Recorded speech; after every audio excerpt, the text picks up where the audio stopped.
how to find linked devices settings on WhatsApp. Hello guys, in today's video I'm gonna show you how to find linked devices settings on WhatsApp. First thing, go to WhatsApp and here you will find these 3 points in the top corner. Click on it and click this one, linked devices.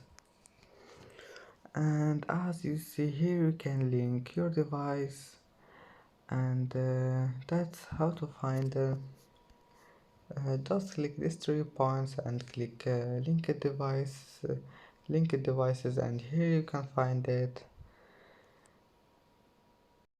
And that's it for today's video.